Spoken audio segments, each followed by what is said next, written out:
I a continuació, molt breument, per no demorar-me gaire i poder passar a l'exposició, presentaré un altre projecte que és poc conegut i que funciona amb un tipus de paràmetres molt similars, que és, en aquest cas, en el camp... Jo he estat treballant en diferents vessants del coneixement, com si a la manera de Borges passés a revista les diferents categories, les diferents disciplines, l'astronomia, la botànica, la zoologia. En aquest cas seria la paleontologia, és a dir, els orígens, l'estudi dels fòssils, dels orígens de la vida, etc. Aleshores, explicat així molt breument, seria intentar fer creure que de sobte es troben fòssils d'una espècie anomenada els hidropithecus, que correspondrien, curiosament, a el que en la mitologia coneixíem com sirenes. Aleshores, això ha sigut un projecte que vaig començar a França amb un parc natural que conviden artistes a fer intervencions, ja siguin intervencions perennes, permanents o instal·lacions efímeres. Aleshores, aquest és un parc que es caracteritza per la seva riquesa geològica, pel seu paisatge, però també perquè hi ha tot un circuit de visita de fòssils molt importants. Per exemple, hi ha ictiosaures, hi ha ammonites, etc.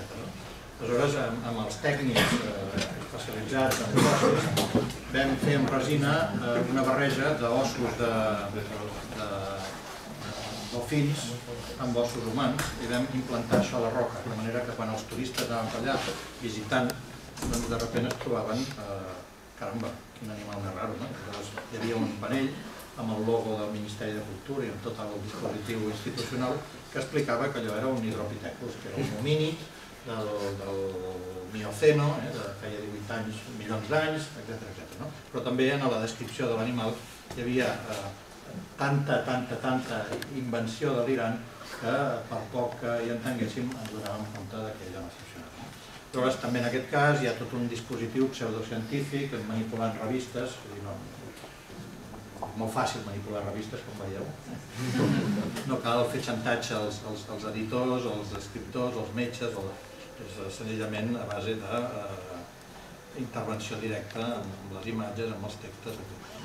Però el que us volia ensenyar és també com això, aquesta història que he inventat, aquests fòssils han quedat allà permanentment i que queden com això, com una bomba de rellotgeria, com una trampa al visitant per confrontar-lo amb la seva pròpia credibilitat.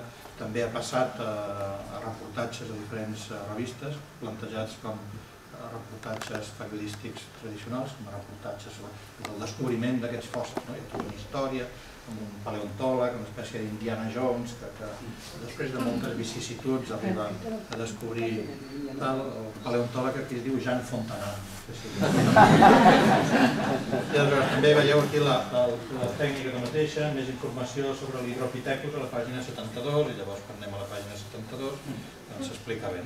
Però fa un any a Salamanca el govern regional va instaurar un festival d'estiu on el tema era l'aigua i em van convidar a fer un projecte també.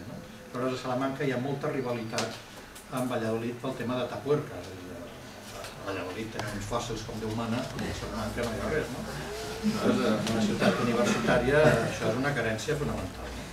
Total que em vaig enterar que hi havia hagut un congrés de joves paleontòlegs europeus. Aleshores el que vaig fer va ser fer-hi com una ponència falsa sobre la troballa dels hidropithecus, que era una espècie que, a més d'haver-se trobat a la Provença, al sud de França, se n'havien trobat també amb una varietat morfològica diferent a la zona del riu Torn.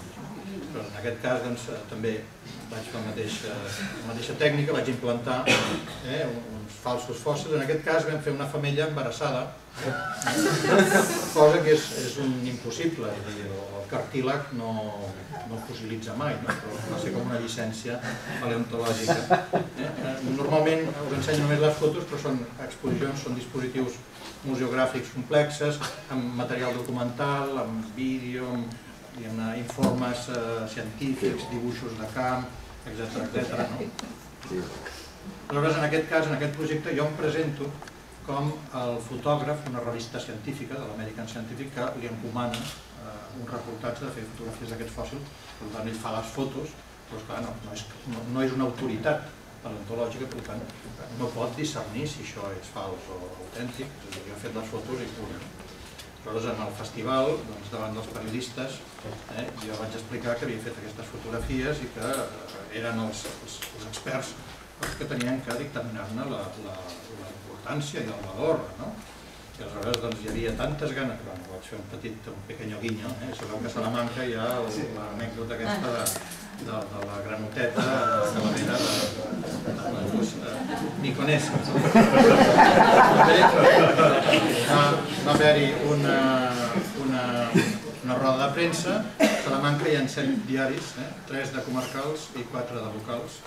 Aleshores, tots menys un van donar el fet de la troballa de les sirenes aquestes com autèntic. Només un va dir fósiles increïbles, amb signe d'interrogació. Els altres van dir gran hallazgo paleontológico, parece mentira que nuestros científicos no se han entendido hasta ahora, no sé què. O sigui que hi havia una necessitat tal, unes ganes tan imperioses d'enamolar els veïns de Valladolid i poder dir que tenien fòssils més grans, més macros i més importants que els d'Atapuerca, que la credibilitat. El nuevo vertebrado, sirena fosilizada.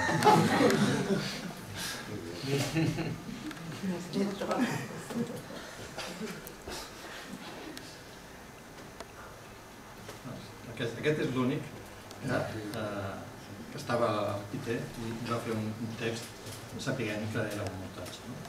Llavors això, evidentment, els periodistes eren també a l'estiu, estudiants molt estressats perquè era un festival, havien d'informar de moltes activitats alhora, és a dir, que prenien nota de les declaracions i anaven corrents a la redacció, pràcticament sense temps de... I aleshores, l'endemà es va organitzar una mica de follon, estaven alguns bastant indignats i tal, no? I això va fer que hi hagués una certa polèmica, una certa controvèrsia sobre el rigor informatiu, sobre les pràctiques periodístiques, sobre la necessitat de verificar fonts, sobre la credibilitat, etc. Però va quedar tan arrelat el que va ser l'escàndol de l'estiu que més tard, al cap d'uns mesos, pel Dia dels Innocents, el 28 de desembre, un diari, La Palabra de Salamanca, va reprendre el tema de les sirenes i dels fòssils per dir que en un pàrquing s'havien trobat més hidropitecus. És a dir que en aquests moments, a part de l'arxiu de Salamanca, l'hidropitecus és una afrenta que tenim establerta els salamanquins i els catalans.